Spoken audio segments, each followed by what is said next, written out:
Hello, you guys, and welcome to another episode of the Danielle K Show. We're here in Miami, and I am actually extremely honored. I have such an amazing guest, Tim Storey. Welcome to my podcast, and honestly, thank you for being on here. I was telling you before the show, like I had a stylist, a podcast, and I just felt like God said, "Hey, open it up and let me show you who's going to come through the door." So this is such an honor to have you here, and I really want to hear about your story. And just I know you're an acclaimed author, coach, mentor. You've coached like so many amazing celebrities, and so that's kind of why I'm like, how did you get into this? And I want to just really pick your brain and see where it goes. Hey you guys, it's Danielle K. White. Welcome to the Danielle K. White Show. On this podcast, what you can expect is anything from fashion, fitness, hair, and yes, even family.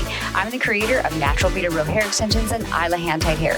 But what I'm really passionate about is sharing other people's stories, how they went from the pit to the peak, how entrepreneurs build the success that you see online today. So definitely tune into this podcast for a good story and a little bit of fashion and a little bit of hair and beauty mixed in. So number one, I think you're phenomenal. Thank you. We were on a yacht together. Right. We did a cruise, and I had lunch with you and your husband, and that was such a great conversation. Yeah. So I'm excited about what life is doing through you right now. So it's a privilege to talk to you today. Thank you. Thank you for being here. So you started, and you're originally from Compton. Yes. And you were kind of raised in the church world. Yes. And I think a lot of people don't know you actually were a pastor.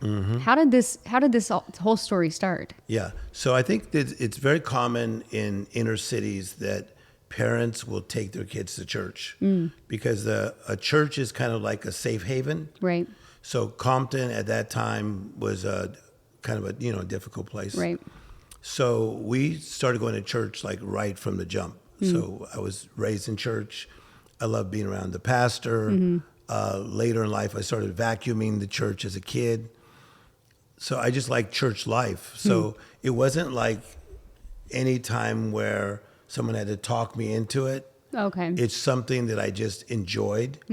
And I really got touched by God at a very early age. I'm talking like 7 years of age, where I felt like I had an encounter with Jesus Christ and just made that my life. That's I've been since I was a kid. At such a young age. So you kind of grew up in the church world, and then eventually you said you moved to Texas, and was that your first church that you were a pastor for? Yeah. So what happened is that I never felt like I was like the pastor type or the churchy talk guy. Right. Because if I would watch like Christian TV, it was a whole certain kind of strut that these guys had that was not me. So I was more attracted to entertainers. I never even really watched preachers to see how they preached. I would watch comedians. And it's kind of wild that, God makes us all very unique. And so my whole idea was I want to reach out to people that don't usually go to church. Okay. So that was my vibe. So I came up in the church and then became a pastor of a church, but I was reaching people who didn't usually go to church. Right. And that's kind of what I still do now. Right. Well, and it's interesting. I feel like that's kind of like what Garrett does too with his No doubt whole about it. men's movement, things like that. It's like having people have a safe place where they can come and actually experience God through a different voice. Yes. And I think that everybody has the ability to take the same message, but they communicate it different. And that's when you get different people that kind of come into your culture. So how long were you pastor for? So I think that, I've been in the ministry since I was 20 years of age. So I'm still an ordained minister to this day. So, but I do it in a different way where I still go to churches. I just spoke at an amazing church just 2 days ago. So I still do the church thing. But as you know, in my 20s, man, something took off where I started this Hollywood Bible study. That would be very difficult to start today. Yeah. And people would say, like, who used to go? No, it was who did not go. Okay. Like, we had them all. Wow. We had the biggest stars in the world in that Bible study. But it started in 1992. Okay. And it went to about 2015. And the reason I stopped doing it, at hotels like I was, is because the iPhone was so big that now it was like everyone was taking videos of the people that were there. and it wasn't as intimate. But I still do them in celebrity houses. Okay, so you do your own like individual like Bible studies. Yes. So is that how you got? And when did you transition from that to really where you are today, where people see you as this coach, this mentor, the comeback coach? How did this all kind of evolve? I think, some things in life you decide, some things you discover. So I think for me, it's all been a discovery more than a decision. I never was in seminary and I said, someday I'd like to end up in 82 countries speaking. Right. Because now I've been to 82 countries. Or I want to be known as the life coach to the stars. And that's what USA Today called me when I was only 30 years of age. Wow.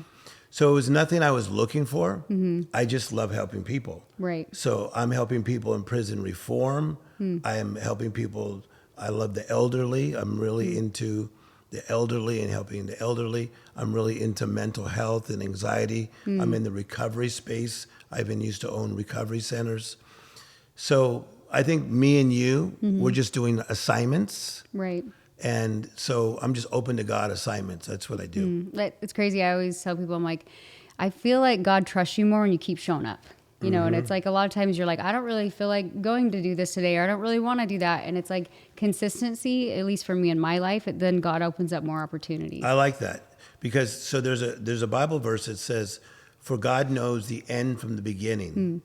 The word "know," it's a Hebrew word because the Old Testament is written in Hebrew, New Testament in Greek. It means that He knows that He knows that He knows. So it's so cool about like your life and my life. For God knows. He knows that He knows that He knows. Right. So He knows the end from the beginning, and He knows what is yet to unfold. So like today, me and you are just unfolding. And I think too many people, they have these thoughts about how their life should manifest. Right. I don't really go that way. Yeah. I'm just so open to the assignment. Yes. And to the unfolding. And He takes me to amazing places. Yeah, I love that. I've kind of learned that for myself, over the years. I was raised Mormon, like I was telling you. Yeah. And it was very much like in a box, in a script, and this is how you did it. And I found myself at a young age being like, well, this doesn't fit. I don't fit in this box. And so kind of like questioning things and opening things up. It's like, you think you have this plan only to realize if you're open, God will reveal the plan, So I've learned that over the years of just being open to like, which direction are we going, and that we're like such a tool in this game. And that's when I like happens. that. And I think that to me, and I think you feel this way too, no assignment is big or little. Like what happens to me a lot is people come up and they'll go, okay, look how great you've done. But look at Tony Robbins. He had 1 million people at one time. Why don't you do that? Because I'm not Tony Robbins. Yeah. And I don't even aspire to be him.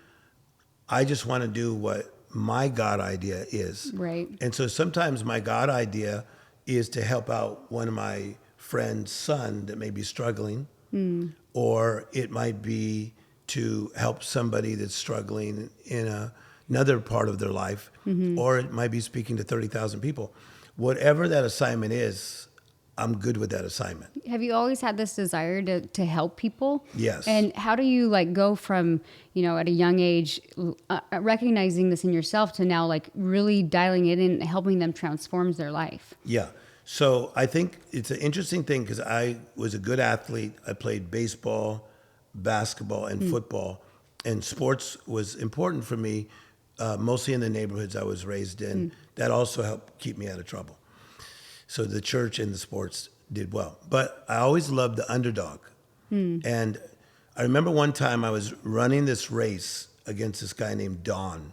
And this Don guy, we were like 12. He had the longest legs in the history of legs. And he was taller than me. It was a long distance race.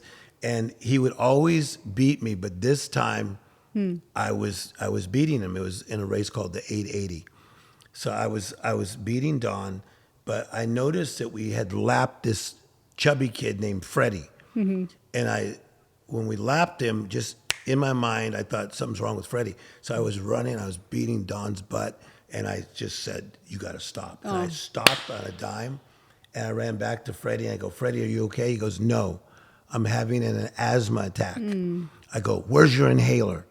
The reason I knew that, because my sister she used to struggle with asthma. So I knew about like asthma and inhalers. And I go, Freddie, where's your inhaler? He was breathing like real hard. It was bad. He goes, it's in the classroom. So I carried chubby Freddie and took him to the teacher. We got his inhaler. And that was interesting because I was willing to not win the race to help Freddie. And that's how I am to this day. Yeah, you realize like the bigger win is not actually winning the race, you know? Yeah, and it's strange, and I think you're this way too. I don't overthink it. So it's not like, and then I saved Freddie. Yeah. I don't think that way. You're right. So like everybody knows if they go into 7-Eleven with me, it's going to take a while because I'm going to help homeless people outside. Yeah.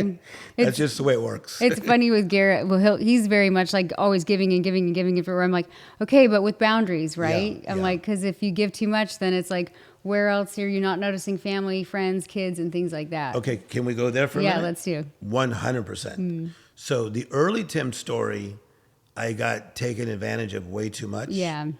Even in the area of money, because when I started to do well financially in my 20s, everybody wanted to, they would say it's a loan, but they never would pay you back. Right. And then it was like, we know you have money, so go ahead and just give us money. But I learned from a therapist that I had. I had this African-American therapist named Dr. Helen Mendez, who taught at USC, and she was powerful.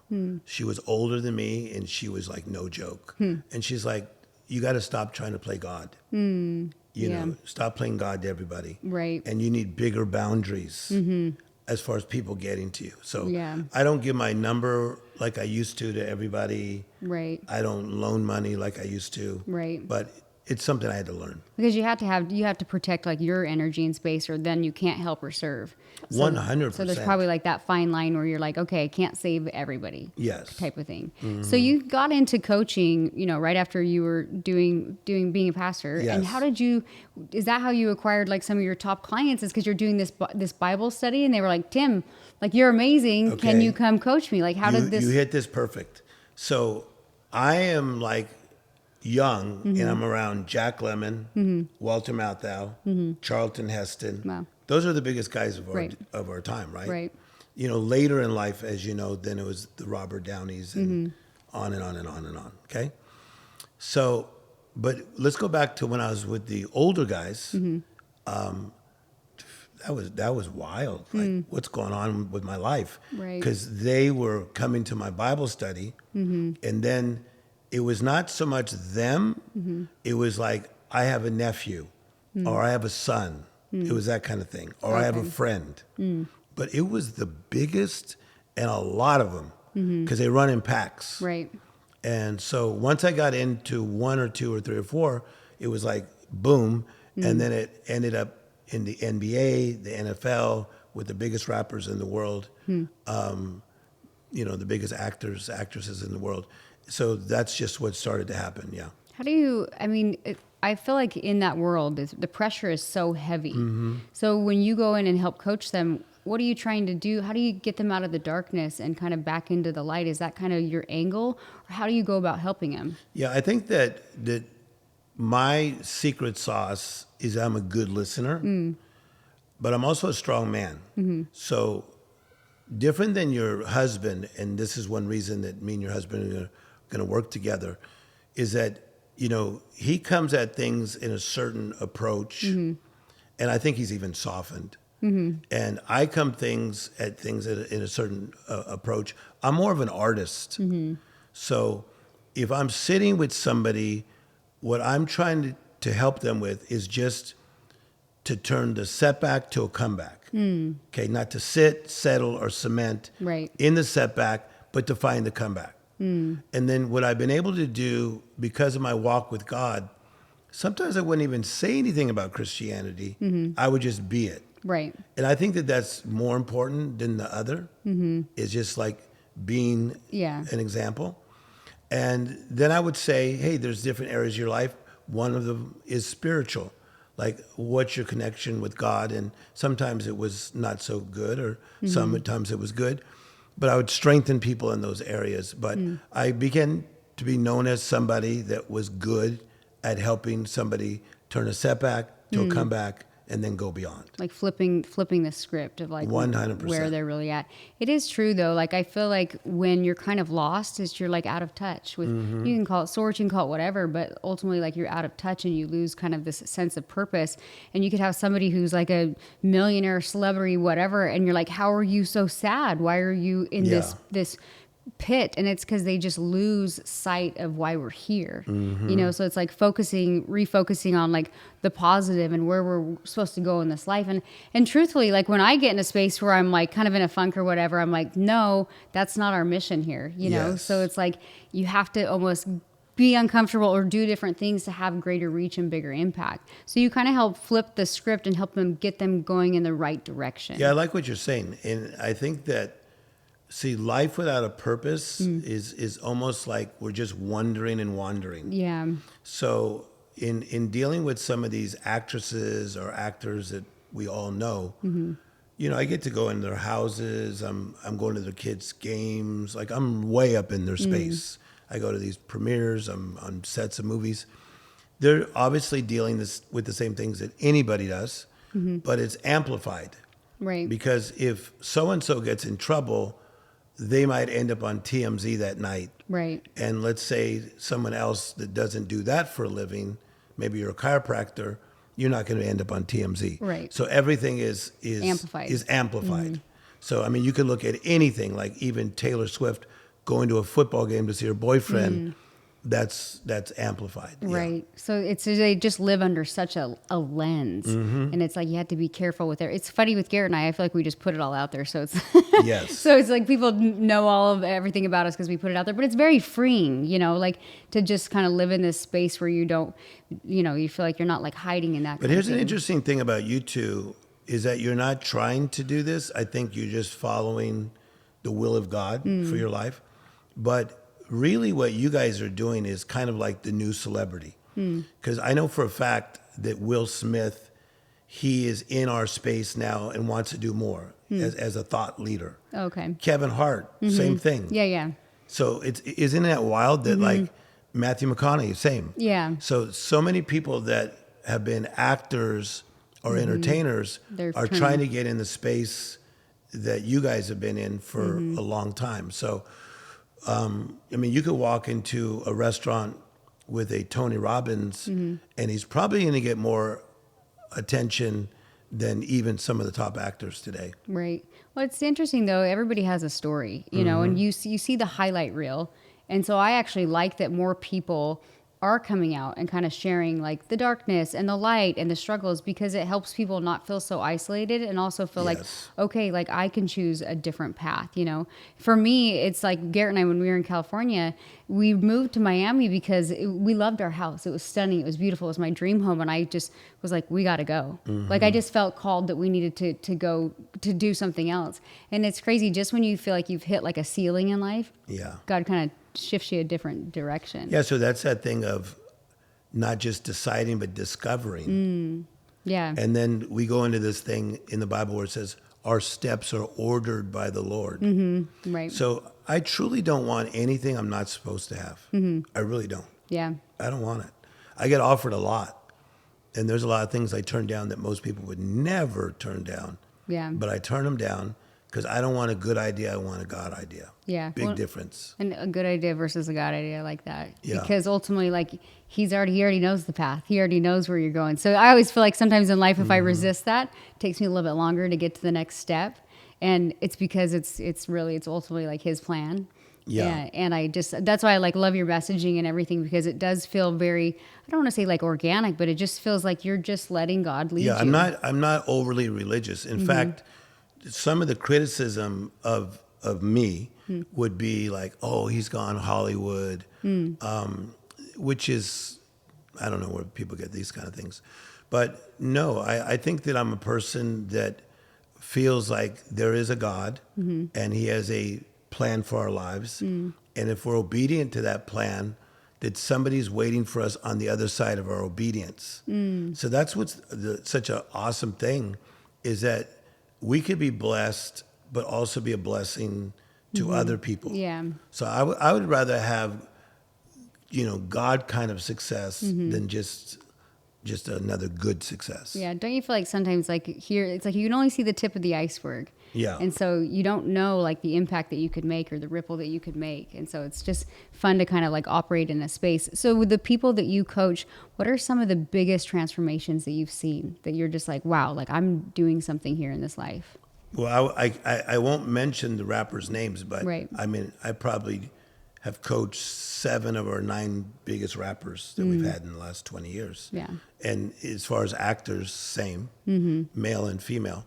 So, I mean, to me, the big transformation would be taking somebody out of a place where they're just so toxic and everybody knows about it. So if you think of the most toxic actors that you know about, I've worked with them. Wow. There's probably not one that I know of that I have not worked with. Right. How do they, it's just crazy that they get in such a dark space and Yeah. then it's like you kind of have to pull them out and see the light and the joy. Can I in tell you this what I world. think part of it is? I think that when you have to go into character like some of these guys do. Yeah. So I don't work with Matthew McConaughey, but let's say that when he did this one movie where he lost all this weight Yeah. Yeah. and he was like a skeleton, okay? Right. He goes from that role where he's like immersed in that. Right. And then he goes to another type of role where he's immersed in that. I think it takes a toll on somebody. Oh, for sure. And so a lot of the actors that I work with that are like our best actors are very intense and they like very intense roles. And I do think that you pay a price. Yeah. How do you get them back to reality? I need to pull them out of that space of acting for a minute. And I have done that. Like, let's say one of our best actors that we have, I literally talked him into not working for 2 years because he was so gone. Oh, wow. But he was making so much money, over $20 million a film. So that's hard to pass that up. So let's say you're going to make 3 films in 1 year. That's Right. 60 million I talked him out of. But for the sake of like keeping his sanity Right. and being human again, Right. I'll never forget what he said to me. He says, like, Tim, oh my God. He says, I like the smallest things in life now. Like I notice butterflies. I notice kids laughing. I notice things that I stopped paying attention to. Yeah, I think that's the struggle even for like entrepreneurs is like you get so focused on the future goal Yeah. that you forget to like take moments where you're like, oh, dolphin. Oh, wait, this is awesome. What we've created, like you get so sucked in the future instead of this appreciation for what you've created. So can I tell you, like, this house/studio that we're in? Yeah. Do you know that the boats go by here? Yeah. You're familiar? Yes. Okay. So while you were gone for a minute, I was just sitting here and I just saw this boat go by. I noticed the smallest things because what a privilege to be alive.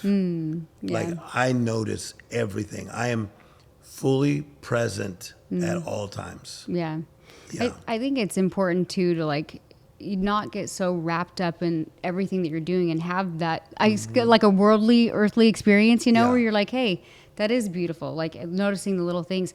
I notice for me, like I love like being outside. I go for a walk almost every morning because I feel like it grounds me. Yeah. What are like you're this massive coach and mentor. Like how do you stay grounded? Like how do you stay present? What is the secret behind what you do? Similar to you, and I think that's one reason we get along is that I'm really a person that needs to get outside and breathe.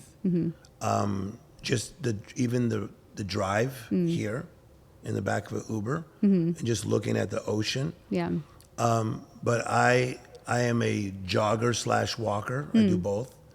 And I like to do that. I now live by the ocean in California. I walk all the time by the beach, and that helps me. So, no, 100%. Yeah. I think we need to learn how to be alive in our life. And I like to say it this way. we need to slow down to the speed of life. Instead of being human doings, be a human being. So Right. we are being. Sometimes too, if you don't slow down, you're going to miss an opportunity. You know, I've kind of figured that out the hard way. I've had like seasons of hustle in my career and that kind of thing. And then I just kind of explode and have to create boundaries. And then I'm like, oh, I need to just actually slow down and recreate a little bit. Have you had to experience that in your life? I mean, you're in the spotlight too, and you're running, you know, do you have kids? I can't remember. I do, yeah. So I was married many years ago to a lady who was a college professor. She's brilliant. She's my great friend, but we weren't great at marriage. But I have 2 children, and they're in their early 30s. Yeah. How long? They're in their early 30s? Do you still see them a lot? Oh, all the time. Yeah. Yeah, because I do this thing with my kids where I still give them allowance, and even if they don't need it, I give them allowance. But part of the allowance is that they have to see me once a week and stare at my face. It's really the truth. That's funny. And almost try that. almost all my friends do it now. Yeah. No. Yeah. Promise. It works. Yeah. Of course. Yeah. Because my daughter does well. She's a producer on a show that's on TV and does well. And then my son, he went to film school, and so he's an artsy guy. So they could have got lost in the shuffle and got too busy for their cool dad.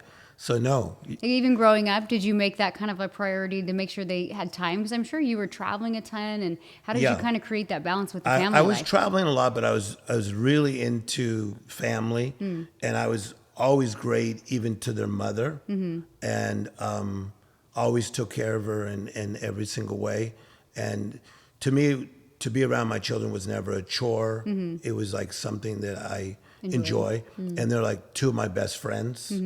And, you know, it's cool to have a daughter who will check me. Like my daughter will so check me on things like, Dad, you know, be careful here.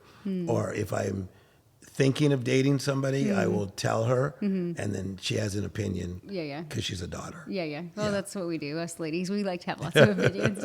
That's amazing. So you, when you were with your family and traveling and doing all the things and building your business, what were some of the dark things for you? Like I feel like for every entrepreneur, there's some times where it can be dark and be scary. Did you ever hire a coach or a mentor for you? 100%. No, I would say that, and I don't talk about this much, but I think the divorce thing was something I could never see coming, because in high school, I was always voted like the friendliest guy.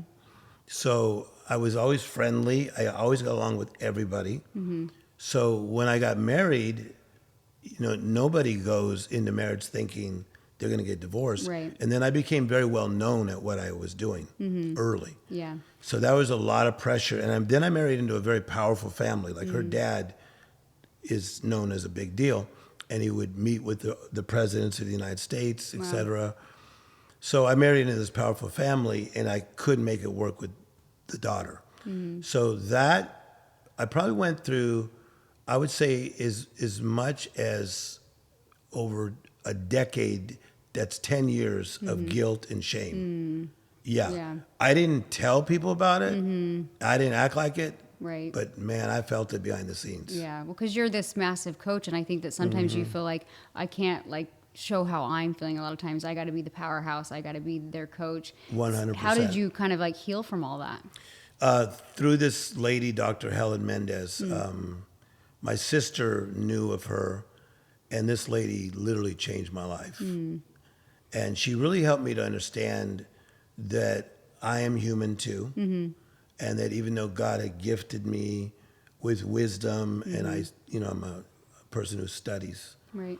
and I was ahead of my time, and she just said, Tim, you're a normal person. People go through things. People go through adversity. Right. You're still human. But it was the first time I'd ever heard people talk behind my back. So that kind of sucked. To then have people say, not too many, but wow, he's doing all this, but he couldn't keep his marriage together. Yeah. So I felt some guilt and shame with that. But Dr. Helen Mendez is in heaven now, but the lady changed my life because she was my therapist for 25 years. Oh, wow. And she's the one that got me into life coaching before there was life coaches. Oh, okay. So I got into life coaching in the 80s before there was such a thing. I was going to say, you're like the OG life coach. Like, I don't even know if there was really a title for it. There was not. You just kind of had this that you're just had this calling to help people. Yeah, there was not a thing. There was no such thing because she had created a manual. Because I was saying, hey, I'm dealing with all these guys from like the Oakland Raiders. Wow. I'm dealing with, I don't want to name drop the actors, but they're the biggest in the world. And I'm dealing with these guys. I don't know what to say to them.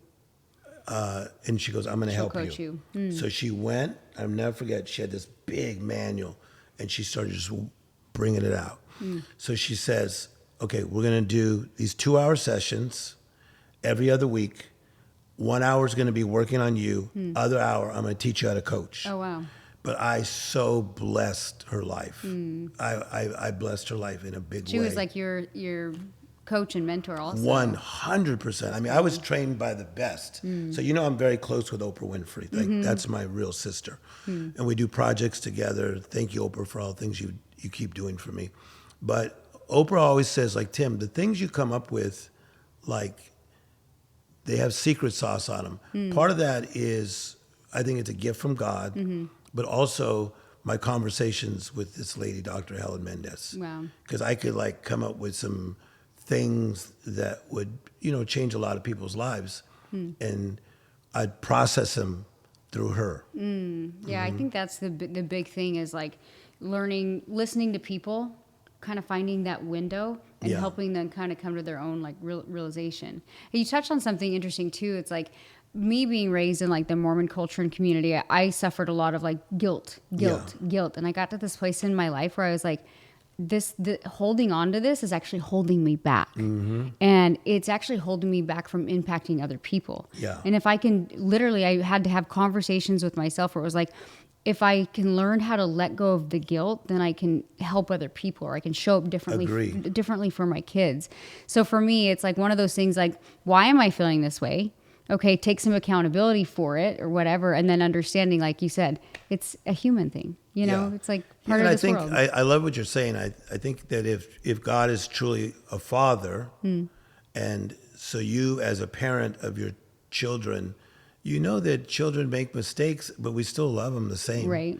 And so if God is like this loving father, it says in Psalms 103, he does not treat you as your sins deserve because he knows your frame. Your frame is your makeup. So I'm not hard on myself that way anymore because I learned that, his mercy is for me too. I used to think it was just for the guy at 7-Eleven I'm trying to help that's asking for money. Right. But his mercy is for me too. Right. So I'm good with growth. Right. And it's like if you do hold on to that, you're almost like holding yourself in like a little prison. Yeah. Like mentally. Like you might feel okay on the outside, but inside you're like feeling guilty or bad or all these things. And it's just, I don't think that God wants you to feel that way. Can I just say this? I think there's a lot of people that are watching that you're not even religious. The people are not even religious, but they are, beating themselves up for things that they've done that nobody knows about. And that's not a good place to be. Right. And it's really a lot of self-sabotage that starts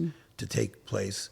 So if you don't forgive, forget, and go forward. Right, you're stuck. Watch this. You are stuck. Watch. But you will remember, okay, retain, and regress. So you'll go backwards instead of forwards. Right. Just by the memory of holding on to that. Wow, that's crazy. So what's been one of your biggest like moments inside your career where you're just like, I mean, you talk so casually about celebrities and all this, and it's like, when did you kind of get to this place you're like, wow, I'm doing some big things? Like, did you have this moment for you where you just kind of were like, wow, this is making a difference? I think that, there's a lot of things, but I remember one night, we called it the Hollywood Bible Study, and it went on for like 25 years.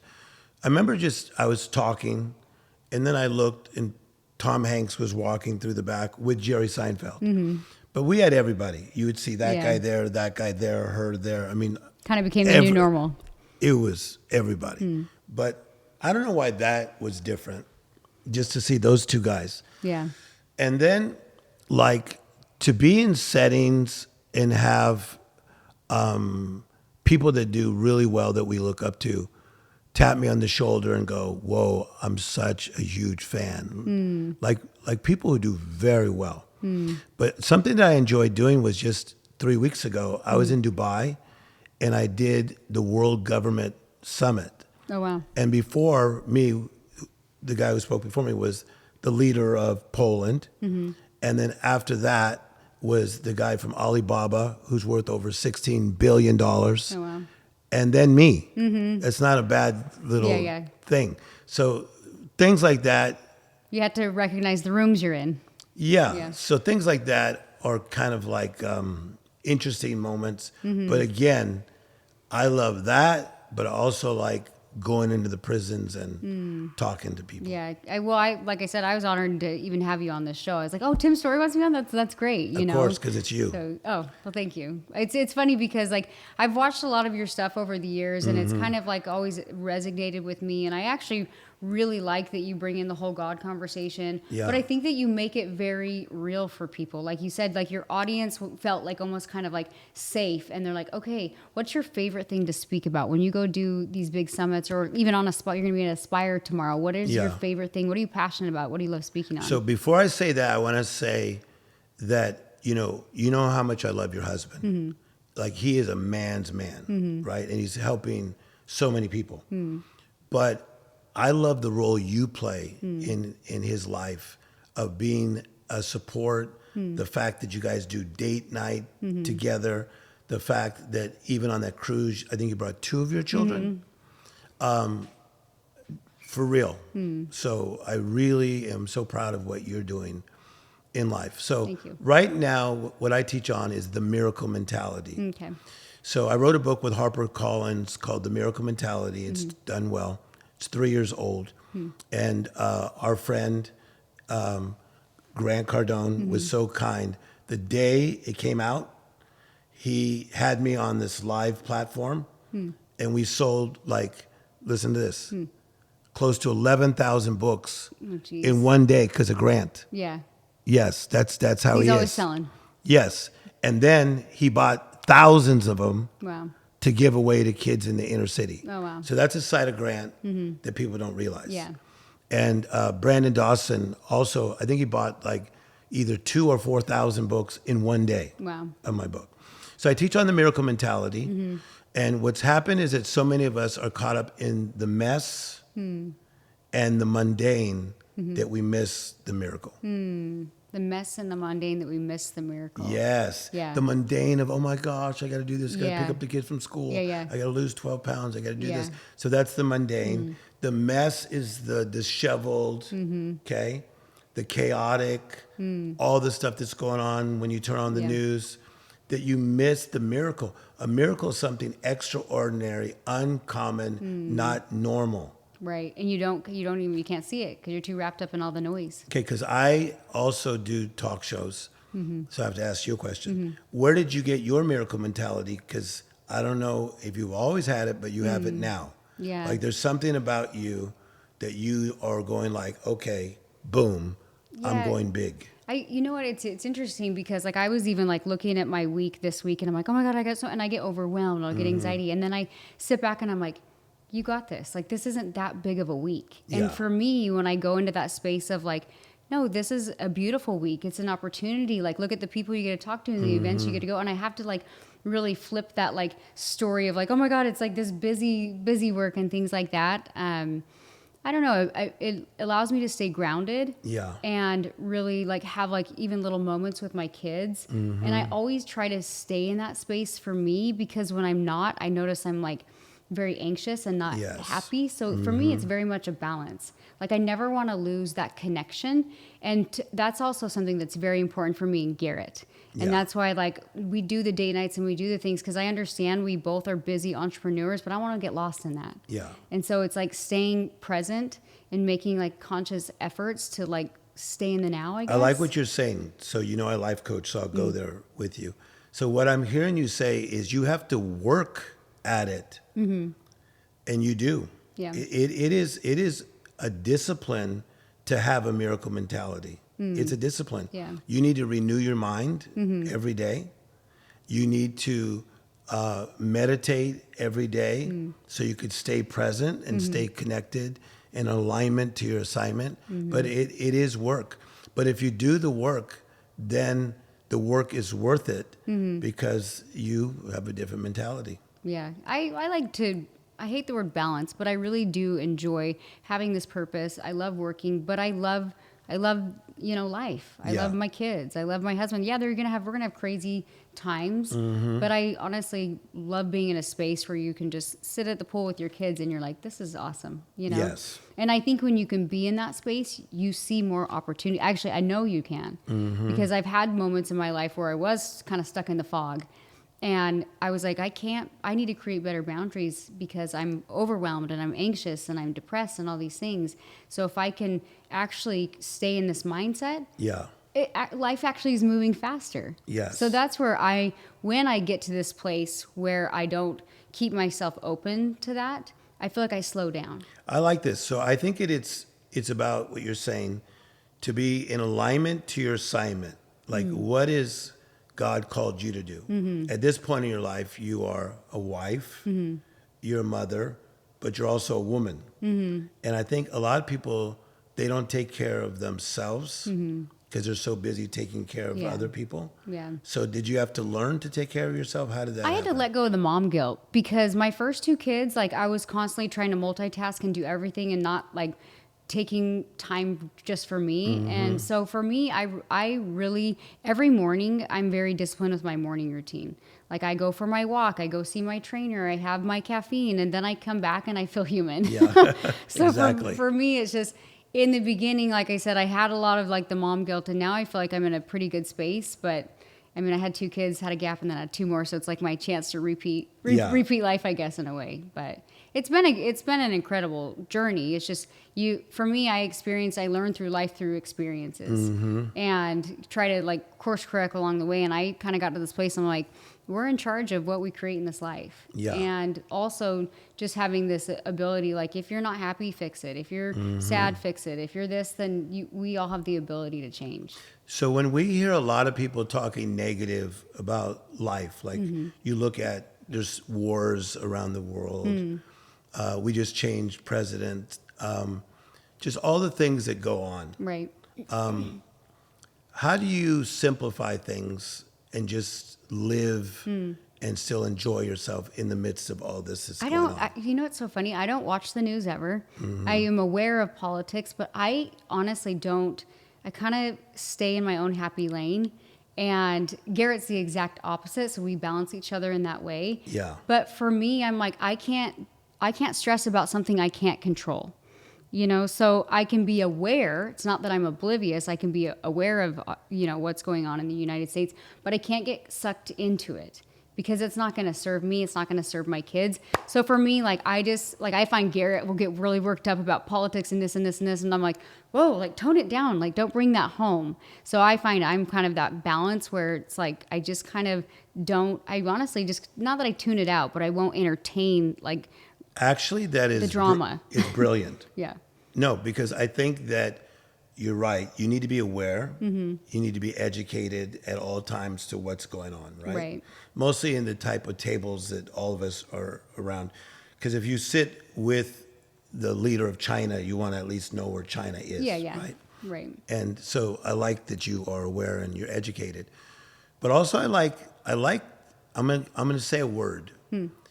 I like the simplicity of, I don't want to get dramatic in the midst of the drama. Like, I don't want to carry that. Yeah. And you notice, like, if you look at a lot of your friends, they probably got too much drama going on. I know my friends do. Yeah. Like a lot of my friends that do very well, they're very dramatic. Yeah. I don't. You know what though? It's interesting. Even like with changes that I've made in my company and things like that. Somebody said to me, she's like, "I love that you stay out of the drama, but honestly, the drama drags me down." Yeah. So I just can't. It's not that I'm trying to ignore it. I'm just not going to entertain it. And so that's kind of how I feel in life. If something's not serving me, or if it distracts me from what I feel like I'm called to do, whether it's be a mom in that moment, be a business owner, be a wife, whatever it is. I can't, this life's too short to have too many distractions. Yes. So that's kind of how I kind of stay in my little protective bubble, but also I'm not going to be like oblivious to what's going on. I feel like you flipped my podcast. I feel like I'm on your podcast now. No, we're just talking as friends. I'm getting a little coaching session from Tim here. I'm like, oh no, I'm like getting all sweaty. Like, what's he going to ask next? No, because you went there for a second about like life moving so fast, and you got to enjoy the moments. Right. What's weird for me is that when I used to be introduced, they used to say, this young man, and I was teasing a couple weeks ago. Now I'm getting all these lifetime achievement awards. Oh, you're like, wait, when did this happen? Like, I'm really not even joking with you. It's crazy. I'm always offended if somebody calls me ma'am. It's wild. Yeah. Because whatever age I'm supposed to be, I don't feel it. Yeah. And I don't look it. But it's so strange to go from this young man to the lifetime achievement You're awards. like, wait a minute. So what would funny. you say to me? What would I say? About aging? About aging? You look great. No, you feel old? No, I don't feel old Yeah. at all. I feel, let's see, I feel about in my mid-30s. I feel that way. Yeah. But sometimes when I wake up, Yeah, things slow down. Oh my gosh! I feel like somebody. Now you got to stretch before you go for the run. Right? Yeah. Like somebody beat me up in my sleep. Yeah, it's funny because Garrett's 7 years older than me. And I'll be like, babe, I can't see this. And he's like, haha, you're right behind me. I'm like, dang it. I'm like, no. And then like in the morning, he's like, yeah, you got to stretch. You might pull a muscle. I'm like, I hate you. Shut up. But yeah, it's, you know what, though? It doesn't matter. It's how, like mentally, how you feel is really how you show up in life. So I'll tell you a funny life hack of mine. So what I do to make myself feel better, I look at guys who are older than me, like Sting. The guy's in amazing shape. Yeah. The guy's ripped. Yeah. Bruce Springsteen. Right, yeah. Denzel Washington. Yeah. They're all way older than me. I'm like, okay. Yeah. You got this. You're like, I know it's true. It's crazy because I've had 4 kids and I feel like, you know what, I think it's important to take care of yourself. You know, if you take care of yourself, you're going to feel good. So it's crazy. Well, I have appreciated having you on the show. It's been fun to just kind of pick your brain and get a little mini coaching session with you and get to know you a little bit more. Like I said, I've followed your content, but I'm really honored to have you in the home. I'm excited I'm sure there's going to be something you and Garrett are going to partner up with. Yes. When I had lunch with you on that yacht, I'm very intuitive with people. And I said, Tim's a good guy, and I think he's going to be a good fit somehow in the puzzle. And I don't know what that looks like. But like, that's one of the things with Garrett and I, like, in a way, I'm like, he leans into me about what do you think about this person or this and that and entertaining ideas. And I, like I said, I feel like you and Garrett are kind of you complement each other. So I'm excited to see what could create in the future and just excited to have you on the show. So what a privilege. Yeah. All right, you guys, if you're listening to the show, we ask you to do one thing. Go ahead and share it. Tim Storey, you guys, he has so much experience, such an incredible man, so many great stories. So again, thanks for tuning in. Share the story and tune in every single week to another episode of The Danielle K. White Show.